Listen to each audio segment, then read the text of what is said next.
Hello friends, ఎలా ఉన్నారు అందరూ? నేనైతే బాగున్నాను. ఈరోజు ఒక పాప బర్త్డే అండి. అయితే నిన్న కామెంట్ చేశారనమాట. అంటే ఏమని కామెంట్ చేశారంటే, రేపు అన్నయ్య గారి బర్త్డే కదండి, అంటే ఈరోజు అనమాట. ఈరోజు పాప బర్త్డే కూడా ఉంది, విష్ చెప్పని. అయితే నాకు చాలా హ్యాపీగా అనిపించింది. అంటే ఈయన బర్త్డే కూడా గుర్తుంది కదా, అలా పాప బర్త్డే కూడా ఇదే రోజు అంట. పాప పేరు బర్నీ అండి. బర్నీకి మెనీ మోర్ హ్యాపీ రిటర్న్స్ అవుతాయి. ఇలాంటి పుట్టినరోజులు నూరేళ్ళు ఆరోగ్యంతో చేసుకోవాలని మనస్ఫూర్తిగా నా తరపున, నా ఫ్యామిలీ తరపున కూడా విషెస్ చెప్తున్నాను. Happy happy birthday Bharani. అయితే ఈరోజు మా వారి బర్త్డే కదా, మార్నింగ్ నుంచి కూడా కొంచెం బిజీగా ఉండి వీడియో ఎక్కువ షూట్ చేయలేకపోయాను. అయితే ఇది రివ్యూ ఇద్దామని చెప్పేసి తీశానండి. అయితే ఏమైందంటే, యాక్చువల్గా అయితే కెమెరా నిలువుగా పెట్టి షూట్ చేయాలన్నమాట.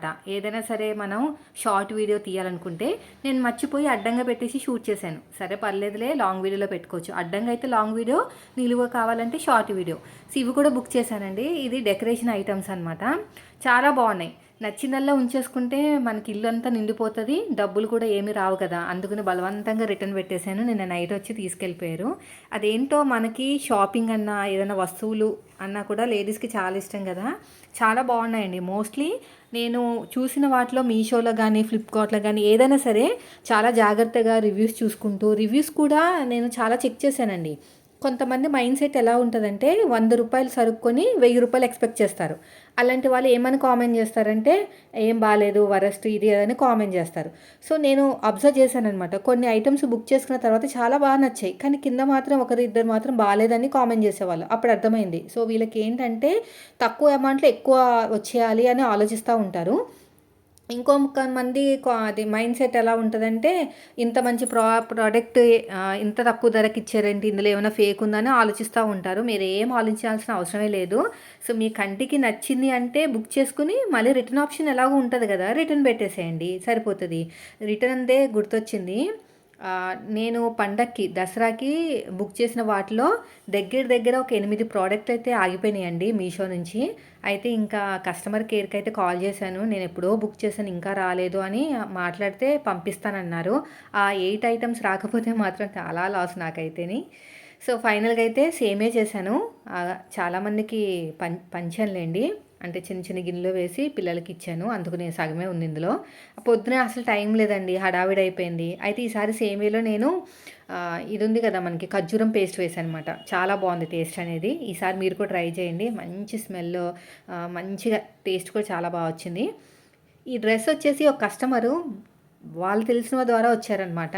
నేను చెప్పాను, నేను ఎక్కువ బ్లౌజులే కుడతాను సిస్టర్, డ్రెస్సెస్ చాలా తక్కువ.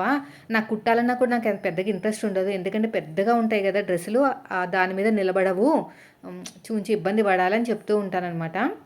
ఇవన్నీ మళ్ళీ ఇప్పుడు కటింగ్ చేసి దాన్ని మిషన్ మీద పెట్టి కుట్టేసరికి చుక్కలు కనిపిస్తాయి నాకు. డ్రెస్సులైనా లాంగ్ ఫ్రాక్లైనా కూడా ఈ మధ్యన నాకు ఈ బ్లౌజులు బాగా అలవాటైపోయినాయండి. అలవాటైపోయి ఇంక అదే బాగా పర్ఫెక్ట్గా అయిపోయి దాని నుంచి దీన్ని కన్వర్ట్ చేయాలంటే బ్రెయిన్ని చాలా ఇబ్బంది అవుతుంది. ఇదిగో 2.5 మీటర్లు తెచ్చాను. తడిపి ఆరబెట్టుకుని చక్కగా ఐరన్ చేసేసుకుని ఇప్పుడు కట్ చేద్దాము అనుకుంటున్నాను. మెమొరీ అనేది ఏమైనా ఫుల్ అయిపోతుందని డౌట్ వస్తుంది, ఎందుకంటే కాన్సన్ట్రేషన్ మొత్తం కూడా కటింగ్ మీద ఉంటుంది. ఆ స్టాండ్కి ఏమో కెమెరా పెట్టేస్తాను. అది ఎంతసేపు రన్ అవుతుందో అంతసేపు రన్ అయ్యి మధ్యలో పోతుంది అనమాట. మొత్తం నా కష్టం అంతా వృధా అయిపోతుంది. అదే ఆలోచిస్తున్నాను. నాకు ఫోన్ వచ్చేసి రేపైనా ఎల్లుండైనా వస్తుందండి, చూడాలి అది ఎలా ఉంటుందో, అది వర్క్ ఎలా అవుతుందో ఏంటని చూసి సేమ్ నేను ఏదైతే వాడుతున్నానో పోకో అదే బుక్ చేశానమాట. అయితే ఈయన ఏమన్నారంటే, వేరేది ట్రై చేయొచ్చు కదా, అస్తమాన్ అదేనా అంటారు. నేనైతే నాకు ఏది కన్వీనియంట్గా ఉంటే అదే వాడతాను. మళ్ళీ వేరే అయితే కెమెరా బాగోపోతే మళ్ళీ రిటర్న్ ఆప్షన్ కూడా ఉండదు. అంటే రిటర్న్ ఆప్షన్ ఉంటుందో ఉండదు తర్వాత సంగతి, కానీ నాకు ఆ పెద్ద తలనొప్పి వద్దు. నాకు ఏది ఫోన్ అయితే నేను వాడుతున్నా అదే ఫోన్ చాలు. దాని మీద ఇంకా ఈఎంఐ ఎంత అయితే కన్వర్ట్ చేసుకోవాలి ఏంటనేది మనం మళ్ళీ తర్వాత కన్వర్ట్ చేసుకోవాలంట ఈఎంఐకి. అవన్నీ నాకు తెలియదులేండి, ఈయనే బుక్ చేశారు. వచ్చిన తర్వాత మీకు చూపిస్తాను. తర్వాత ఇంక ఈ డ్రెస్ ఇప్పుడు కటింగ్ చేస్తాను. బట్టలు ఉతికే అనమాట. రోజు కూడా వేడి నీళ్ళలో నానబెట్టి డెటాల్ వేసి ఉతుకుతున్నానండి. హెల్త్ గురించి అడుగుతున్నారు కదా, 99.9% అయితే రికవరీ అయిపోయిందండి హెల్త్ అంతే. కొంచెం క్రీములు ఒకటే రాయాలి. దురద వచ్చినప్పుడు ఎక్కువ గోక్కోకుండా జస్ట్ లైట్గా పైన అనుకుంటే ఎక్కువ రావట్లేదు అనమాట. దానికంటే టచ్ చేసామంటే ఇంకా స్ప్రెడ్ అయిపోతుంది. సో అలా దురద వచ్చినప్పుడు క్రీమ్ రాసేస్తున్నాను, కొంచెం కంట్రోల్ అవుతుంది. అలా మేనేజ్ చేశాను. మెడిసిన్స్ అడుగుతున్నారు. ఒకవేళ మెడిసిన్స్ ఇంకొకరు వేసుకోకూడదండి, ఎందుకంటే మీ బాడీని బట్టి మీ దాన్ని బట్టి డాక్టర్లు రాస్తూ ఉంటారు కదా. సో కాబట్టి అందుకు నేను చూపించట్లేదు, మళ్ళీ అదే వాడతారేమో అని. ఒకసారి మీరు కూడా వెళ్ళి బయట చూపించుకోండి.